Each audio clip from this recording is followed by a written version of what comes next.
Hello, मैं Narendra Kumar Agnihotri, NM news. Lok Sabha चुनाव के अंतर्गत आज पहुंचे अमित शाह लखीमपुर। काफी भीड़ भाड़ रही और सांसद भी उपस्थित रहे। आप बता दूं, मैं आपको सिंहासन पर लेकर सांसदों ने डांस भी किया। आप देख सकते हैं पूरी न्यूज।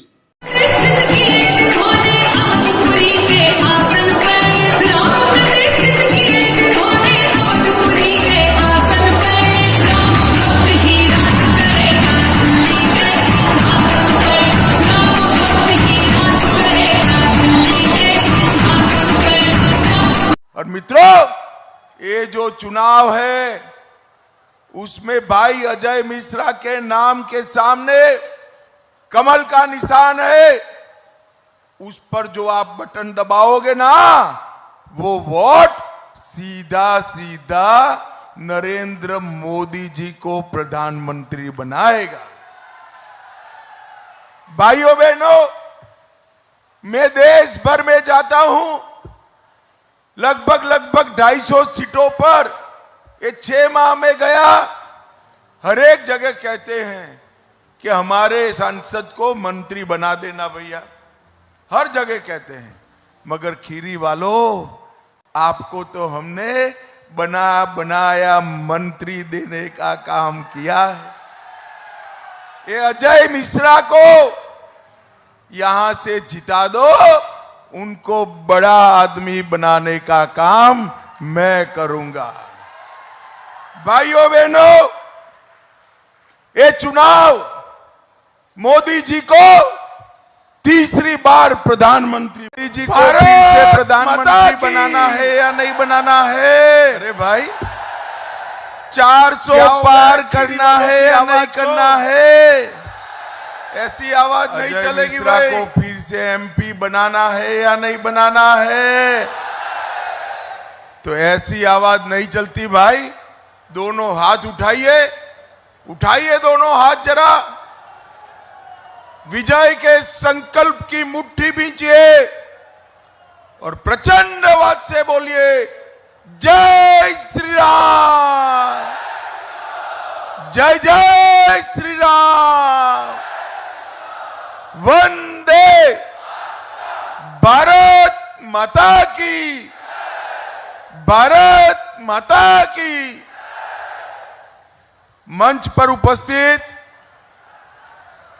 क्षेत्रीय अध्यक्ष श्रीमान कमलेश मिश्रा जी, उत्तर प्रदेश सरकार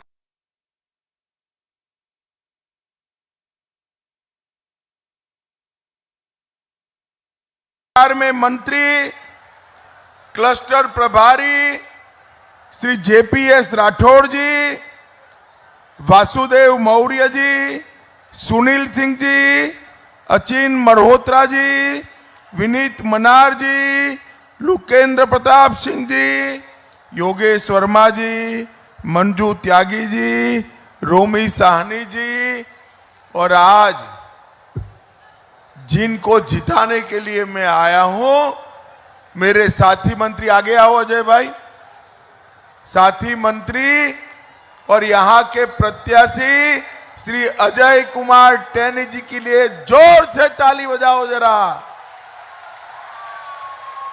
और आज की इस विशाल जनसभा में चिलचिलाती धूप में यहां आए हुए प्यारे भाइयों बहनों, माताओं और मेरे जिगर के टुकड़े जैसे युवा मित्रों, आप सभी को नमस्कार।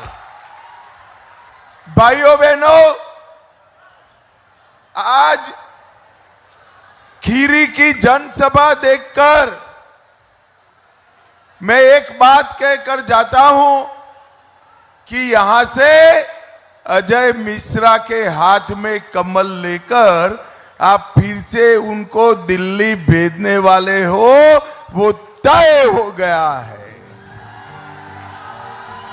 भाइयों बहनों, आज देवादिदेव महादेव की ये भूमि, हमारी छोटी काशी, उस पर स्थित शिव मंदिर, लीलोटीनाथ मंदिर, मैगलगंज, देव काली मंदिर, संकटा देवी मैया, देवकली मंदिर, ये सभी देवस्थानों को प्रणाम कर कर मेरी बात की मैं शुरुआत करना चाहता हूं। भाइयों बहनों, अभी अभी ही हमारे युवा साथी सर्वेश वर्मा को हमने खो दिया। आज प्रचंड जनसभा में सर्वेश वर्मा और उनके परिवारजनों के प्रति मेरी संवेदना और सर्वेश जी को श्रद्धांजलि व्यक्त कर रहा हूं। भाइयों बहनों, कल ही तीसरे चरण का चुनाव हो गया है। पहला, दूसरा, तीसरे चरण तक का परिणाम जानना है क्या?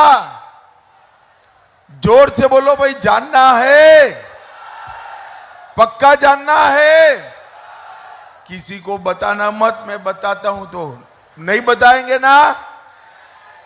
मोदी जी 190 सीटें पार कर गए हैं, 190 सीटें। और एक चौथा चरण मोदी जी के नेतृत्व में भारतीय जनता पार्टी और एनडीए चौथे चरण में 400 की ओर मजबूती से आगे बढ़ रही है। सपा, बसपा, कांग्रेस, इनका सुपड़ा साफ हो गया है। और मित्रों, ये जो चुनाव है उसमें भाई अजय मिश्रा के नाम के सामने कमल का निशान है। उस पर जो आप बटन दबाओगे ना, वो वोट सीधा सीधा नरेंद्र मोदी जी को प्रधानमंत्री बनाएगा। भाइयों बहनों, मैं देश भर में जाता हूं, लगभग 250 सीटों पर ये 6 माह में गया। हर एक जगह कहते हैं कि हमारे सांसद को मंत्री बना देना भैया, हर जगह कहते हैं। मगर खीरी वालों, आपको तो हमने बनाया मंत्री देने का काम किया है। ये अजय मिश्रा को यहां से जिता दो, उनको बड़ा आदमी बनाने का काम मैं करूंगा। भाइयों बहनों, ये चुनाव मोदी जी को तीसरी बार प्रधानमंत्री बनाने का चुनाव। ये चुनाव मोदी जी को तीसरी बार प्रधानमंत्री बनाने के साथ ही 3 करोड़ गरीब बहनों को लखपति बनाने का चुनाव है। ये चुनाव और 4 करोड़ गरीबों को खुद का घर देने का चुनाव है। ये चुनाव 3 लाख गांव में डेयरी बनाकर पशुपालन के साथ जुड़े हुए हमारे भाइयों बहनों को समृद्ध बनाने का चुनाव है। और ये चुनाव अजय मिश्रा को तीसरी बार सांसद बनाने का भी चुनाव है। भाइयों बहनों, आपने उत्तर प्रदेश में 14 में 73 सीटें दी, 19 में सभी इकट्ठा आए, फिर भी 65 दीजिए। मगर मैं आज खीरी वालों तराई में कहकर जाता हूं, 73 भी नहीं चलेगी, 65 भी नहीं चलेगी। इस बार 80 की 80 सीटें मोदी जी की झोली में। भाइयों बहनों, आज मैं जब यहां आया हूं तब ये कहना चाहता हूं कि ये कांग्रेस वाले, सपा वाले, बसपा वाले झूठा प्रचार कर कर भारतीय जनता पार्टी और मोदी जी को बदनाम करें। ये कह रहे हैं मोदी जी को 400 सीट दोगे तो आरक्षण चला जाएगा। भाइयों बहनों, पिछड़ा वर्ग के आरक्षण पर अगर किसी ने डाका डाला है तो अखिलेश यादव की साथी पार्टी कांग्रेस पार्टी ने डाला है। कर्नाटक के अंदर उनको बहुमत मिला, मुसलमानों को 5% आरक्षण दिया। मुझे बताओ भाइयों बहनों, ये 5% आरक्षण किसका कटा? केवल और केवल मेरे पिछड़े वर्ग के भाइयों बहनों का आरक्षण कटने का काम एक कांग्रेस पार्टी ने किया। आंध्र प्रदेश में उनकी सरकार बनी, वहां पर भी मुसलमानों को आरक्षण दिया और किसका काट कर दिया? पिछड़ा वर्ग का काट कर। मैं आज खीरी के सामने कहकर जाता हूं, भारतीय जनता पार्टी का बहुमत ला दो, इस संविधान विरोधी मुस्लिम आरक्षण को हम समाप्त कर कर पिछड़ा वर्ग को देने का काम करेंगे। भाइयों बहनों, ये राहुल बाबा कहते हैं हम एक झटके में गरीबी मिटा देंगे। अरे राहुल बाबा, आपका ट्रैक रिकॉर्ड देखो। आपकी दादी ने एक झटके में आपातकाल लगाया, पिताजी ने एक झटके में ट्रिपल तलाक को फिर से इंट्रोड्यूस कर दिया और आपकी पार्टी ने एक झटके में पिछड़ा समाज का आरक्षण छीनने का काम किया है। भाइयों बहनों, मैं इतना कहना चाहता हूं कि कांग्रेस पार्टी और उसके चट्टे बट्टे जो हमारे यहां यूपी में ये समाजवादी पार्टी वाले हैं, ये पिछड़ा विरोधी लोग हैं। ये बात सभी पिछड़ा वर्ग के लोगों ने समझकर चलनी चाहिए। भाइयों बहनों, मुझे बताओ कि मोदी जी अभी अभी पाकिस्तान से जो भारत में आए हैं, हिंदू, सिख, बौद्ध, जैन, उनको नागरिकता देने का कानून सीए लेकर आए। एक खीरी में भी ढेर सारे लोगों के पास नागरिकता नहीं है, यहां बसाहतें बसी है। भाइयों बहनों, मुझे जोर से बताओ, ये हमारे हिंदू, सिख, बौद्ध भाई आए हैं, इनको नागरिकता मिलनी चाहिए या नहीं मिलनी चाहिए? अरे जोर से बोलो, मिलनी चाहिए या नहीं मिलनी चाहिए? ये राहुल बाबा कहता है, अखिलेश कहते हैं कि हम सीए को हटा देंगे। अरे राहुल बाबा, आप तो क्या, आपकी नानी भी ऊपर से वापिस आ जाए, इस सीए को नहीं हटा सकती। हम मोदी जी के नेतृत्व में एक एक पाकिस्तान, बांग्लादेश से आए हुए भाई बहन को नागरिकता देकर उसका सम्मान करेंगे। और आप बोर्ड लेकर खड़े हो, चिंता मत करो भाइयों बहनों, आपका इस देश पर इतना ही अधिकार है जितना मेरा और अजय मिश्रा का अधिकार है। आपका अधिकार कोई नहीं छीन सकता। भाइयों बहनों, मुझे बताओ, ये राम मंदिर बनना चाहिए था या नहीं बनना चाहिए था? अरे भले आदमी जोर से बोलो, बनना चाहिए था या नहीं बनना चाहिए था? 70 साल से ये कांग्रेस पार्टी कोर्ट के केस के बहाने धोखा देती रही। मोदी जी को आपने दूसरी बार बनाया प्रधानमंत्री। मोदी जी ने 5 ही साल में केस भी जीता, भूमि पूजन भी किया और 24 जनवरी को प्राण प्रतिष्ठा कर कर जय श्री राम कर दिया। और भाइयों बहनों, जब प्राण प्रतिष्ठा हो रही थी, ट्रस्ट वालों ने, ये अखिलेश, डिंपल बहन, राहुल बाबा, इनकी बहन प्रियंका, माताजी, खड़गे जी, सबको निमंत्रण दिया, मगर वो प्राण प्रतिष्ठा के कार्यक्रम में नहीं गए। क्यों नहीं गए भाई? बताओ खीरी वालों क्यों नहीं गए? ना भाई, वो अपनी वोट बैंक से डरते हैं। उनकी वोट बैंक कौन है मालूम है ना? अरे जोर से बोलो, उनकी वोट बैंक कौन है मालूम है ना? आप नहीं हो, मुगालते में मत रहना। उनकी वोट बैंक अलग है, अलग। इससे डरकर नहीं गए। अरे राहुल जी, अखिलेश जी, जो राम के काज से डर जाए, उत्तर प्रदेश इसके साथ नहीं रह सकता, नहीं। भाइयों बहनों, मोदी जी ने इस देश को आतंकवाद से मुक्त कराने का काम किया। सोनिया मनमोहन की सरकार थी, 10 साल उनकी सरकार चली।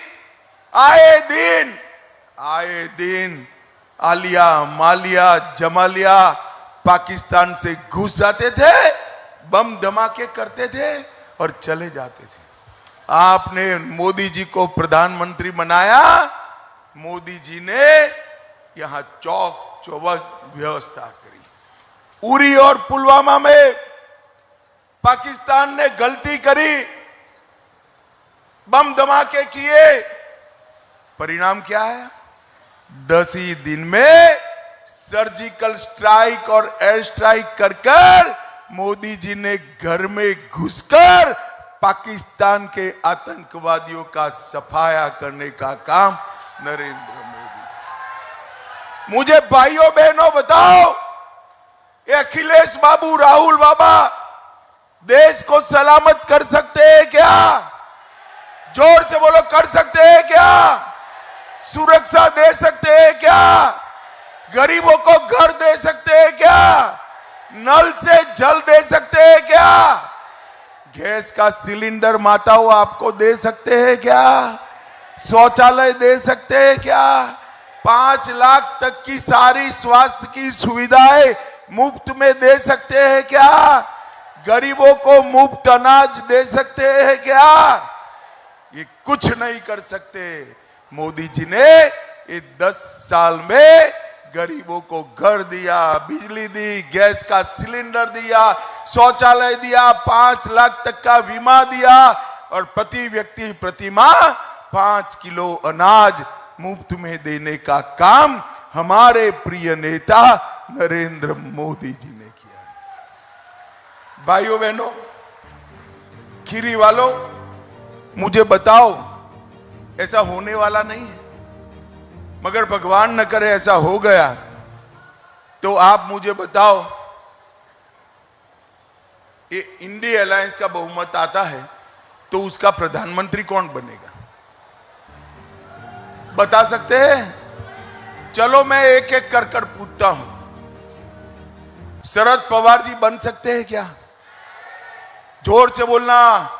ममता दीदी बन सकती है क्या? स्टालिन बन सकते हैं क्या? अखिलेश जी बन सकते हैं क्या? और अंतिम नाम देता हूं, हंसना मत, राहुल बाबा बन सकते हैं क्या? अरे भाई, इनके पास तो प्रधानमंत्री पद का प्रत्याशी ही नहीं है। जब पत्रकारों ने उनको पूछा कि कौन बनेगा तो कहते हैं बारी बारी एक एक साल बन जाएंगे। अरे खीरी वालों, ऐसे देश चलता है?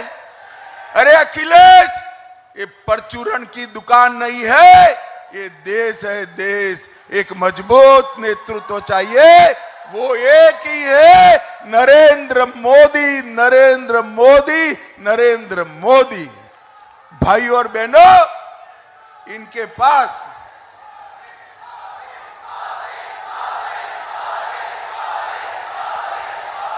भाई और बहनों, इनके पास ना नेता है, ना नीयत है, ना नीति है तो परिवारवाद है और कुछ नहीं है।